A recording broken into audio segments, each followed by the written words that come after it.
नमस्कार. आपण ऐकताय आणि पाहताय आपल्या अण्णा हे यूट्यूब चॅनल. मी गणेश तुकाराम शिंदे आपणा सर्वांचं आपल्या अण्णा या यूट्यूब चॅनलवर स्वागत करत आहे.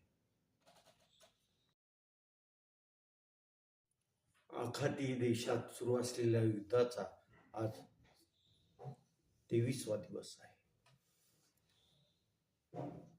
होर्मुझची जी सामुद्रधुनी आहे त्यातून जगातील अनेक देशांना पुरवठा होणाऱ्या इंधनाचा मार्ग जातो आणि तोच मार्ग इराणनं अडवलेला आहे. आज डोनाल्ड ट्रम्प यांनी इराणला हा मार्ग 48 तासात खुला करा असा इशारा दिला आहे. आता बघूया त्यावर काय होतंय ते. आणि हा मार्ग खुला झाला, इथून जहाजाची वाहतूक सुरू झाली तर मग जगातील अनेक देशात जे इंधन टंचाई जाणवत आहे ती कमी होण्यास मदत होणार आहे. इकडं युद्धाचं असं ढग दाटून आलेलं आहे, तर महाराष्ट्रात अशोक खरात या भोंदूबाबाचे प्रकरण जसा तपास पुढं सरकेल तशी बाहेर येत आहेत. अशा या अशोक खरात सारख्या भोंदूबाबांना शासनानं कडक शिक्षा करावी. कडक शिक्षाच नव्हे तर त्यांना भर चौकात उभा करून त्यांच्या डोक्यातच गोळ्या घालाव्या असं मागणी शासनाकडं कालीचरण महाराज यांनी केली आहे. कालीचरण महाराज हे कालपासून धाराशिव येथे आहेत. आज त्यांचा देवीचा गोंधळ, जागर आणि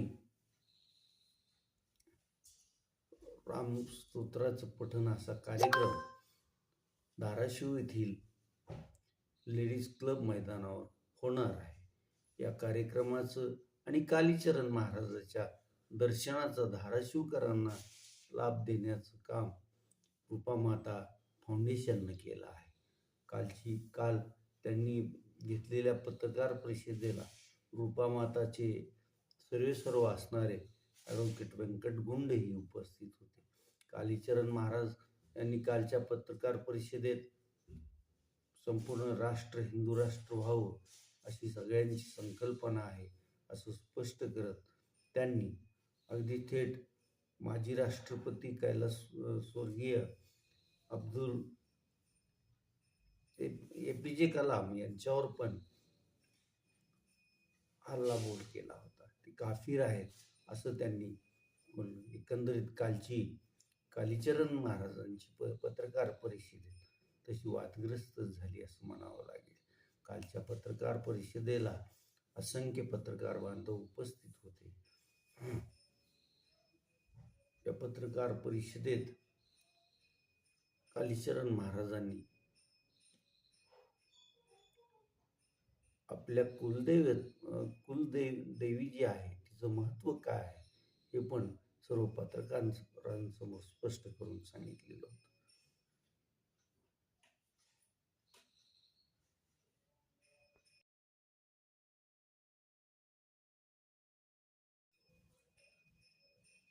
बुवा आणि महाराज यांच्या भजने लागणाऱ्या लोकांची संख्या अमाप असते आणि आपल्या भोवती हे जे भक्तांचं मोहोळ जमा होतं यामुळं मग ती चांगला महाराज पण आपलं जे काही मूळ काम आहे ते विसरून जातो आणि भलत्याच मार्गाला जातो.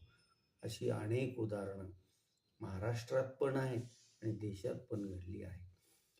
देशातील राम रहीम असो, आसाराम बापू असो, अजून अनेक महाराज आहेत की त्यांनी वेगळ्या प्रकारचं काम केल्यामुळं त्यांना जेलची हवा खावी लागलेली आहे. अनेक जण आज पण जेलमध्ये आहे. आता महाराष्ट्रात यापूर्वी अशा घटना घडलेल्या आहेत. आता नाशिक जिल्ह्यातील सिन्नर तालुक्यातला हा अशोक खरात महाराजांचे कारनामे आपण दररोज ऐकतो, त्याची अगदी उच्च पदस्थांशी कशी जवळीक होती याची छायाचित्र, व्हिडिओ पण पाहत आहोत. परंतु हा भोंदू बाबा आपल्या अंकशास्त्राच्या भविष्याच्या नावाखाली महिलांना वश करून त्यांचं कसं लैंगिक शोषण करत होता याची कारनामे आपण दररोज ऐकतच आहोत. अशोक खरातच्या या प्रकरणाची चौकशी करण्यासाठी महाराष्ट्र शासनानं SIT नेमलेली आहे. या SITच्या प्रमुख तेजस्वी सातपुते मॅडम आहेत आणि त्या दररोजच या प्रकरणाची वेगवेगळ्या अंगानं चौकशी करत आहेत. अशोक खरात हा साधासुद्धा महाराज नव्हता. हे जाता त्याची एक प्रकरणं बाहेर येत आहेत, त्याहून दिसून येत आहे. त्याच्याकडं अनेक ठिकाणी जमिनी असल्याची पण माहिती आता समोर आली असून तो नाशिकमधील आपलं कार्यालय सिन्नर तालुक्यातील मिरगावचं त्यानं स्थापन केलेलं महादेव मंदिरात काय काय कारनामे करत होता याची माहिती आता राज्यासमोर येत आहे. त्यामुळं अनेक जणांना त्यानं काय काय केलं असेल, काय केलं नसेल हे ऐकून आणि कल्पना करून आपल्या हाताचं बोट तोंडात घालण्याची वेळ आलेली आहे. तसं धाराशिव जिल्ह्यात पण बुवाबाजी महाराज याची उदाहरणं घडलेली आहे. कळंब तालुक्यातील बोर्डा आणि शेळका धानोरा ह्या ज्या 2 पाट्या एकत्र कळंब ते येडशी रस्त्यावर आहेत. तिथं एक साधारण 20 वर्षाच्या आसपास एक महाराज होता. तो तिथं असलेली जी 4-5 चिंचेची झाडे होती त्यावर आपल्या भक्तांना पाळणे बांधायला सांगायचा. हा भोंदू बाबाच होता. तो महाराष्ट्रातला रहिवासी नव्हता, तो परराज्यातील होता. परंतु स्थानिकांनी त्याला पाठबळ दिलं. ह्या भोंदू बाबांनं मग महिलांना जे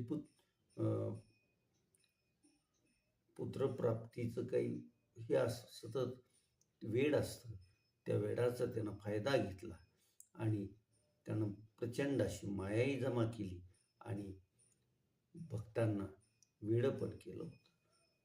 इकडं कळंब तालुक्यातीलच मलकापूर येथे साधारण 1975 ते 80च्या दरम्यान सुभाष लोमटे महाराज यांचं प्रस्थ होतं. मग त्यांचा जो गुरुवारी दरबार मलकापूर आणि बालाघाटाच्या मलकापूर ते चोराखळी दरम्यानच्या डोंगरात भरायचा आणि सुभाष महाराज लोकांना झाडाचा पाला कसा तुमच्या व्याधीवर उपयुक्त आहे ते सांगायचे. त्यामुळं या परिसरातील त्या काळात असलेली झाडाझुडपाचा पालासुद्धा लोक ओरबडून न्यायचे आणि ती झाडं निष्पर्ण करण्याचं काम करत होते. सुभाष महाराजांच्या या भोंदूगिरीच्या काही लोकांना त्यांची ती भोंदूगिरी वाटायची.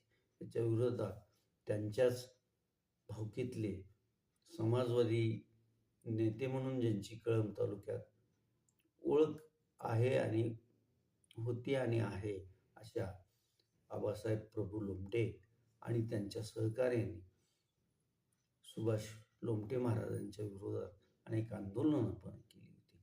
आता सुभाष महाराज यांचं निधन झालं असून आता त्यांची गादी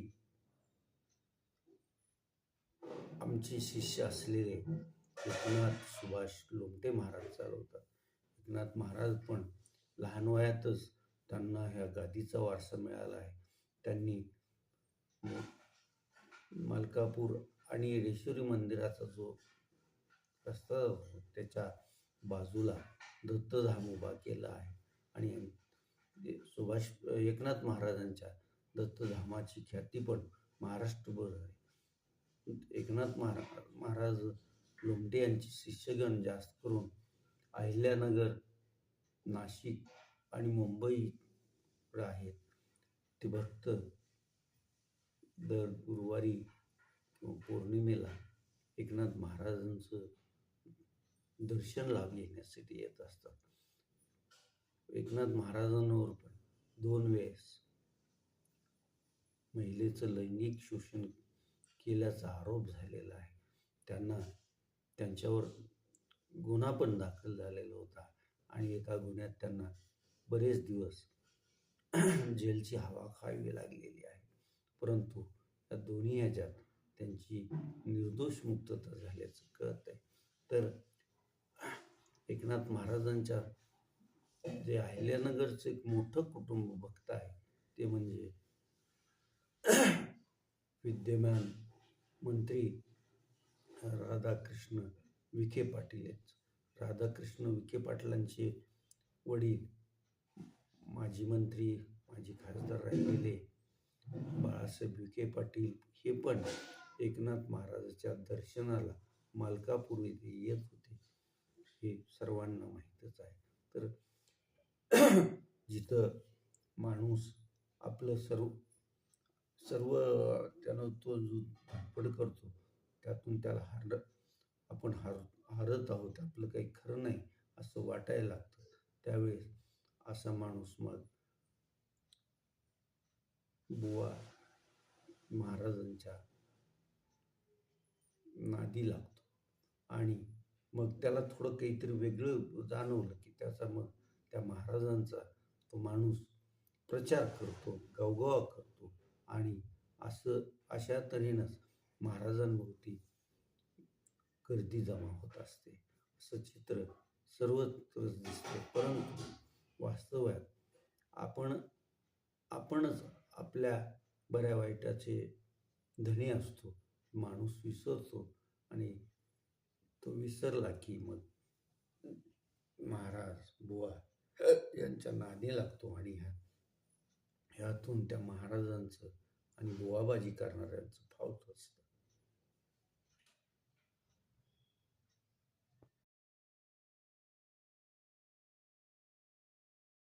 काल 30 दिवस उपवास केल्यानंतर रमजान ईद होती. रमजान ईदचा कार्यक्रम देशभर मोठ्या उत्साहात साजरा करण्यात आला. सकाळी साधारण 9च्या दरम्यान ईदगाह मैदान किंवा मशिदीत नमाज पठण झाल्यानंतर मुस्लिम बांधवांनी एकमेकांना शुभेच्छा दिल्या, आलिंगन दिलं.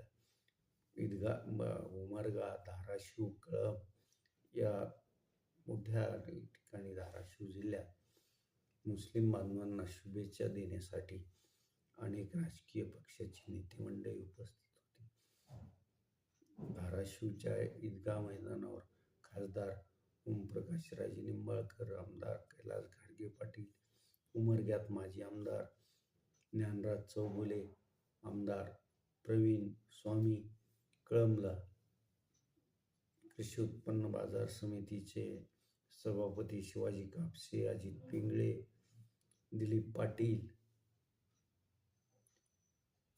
सचिन काळे आदी मंडळी मुस्लिम बांधवांना शुभेच्छा देतानाच आपण दिसून आलेला आहे.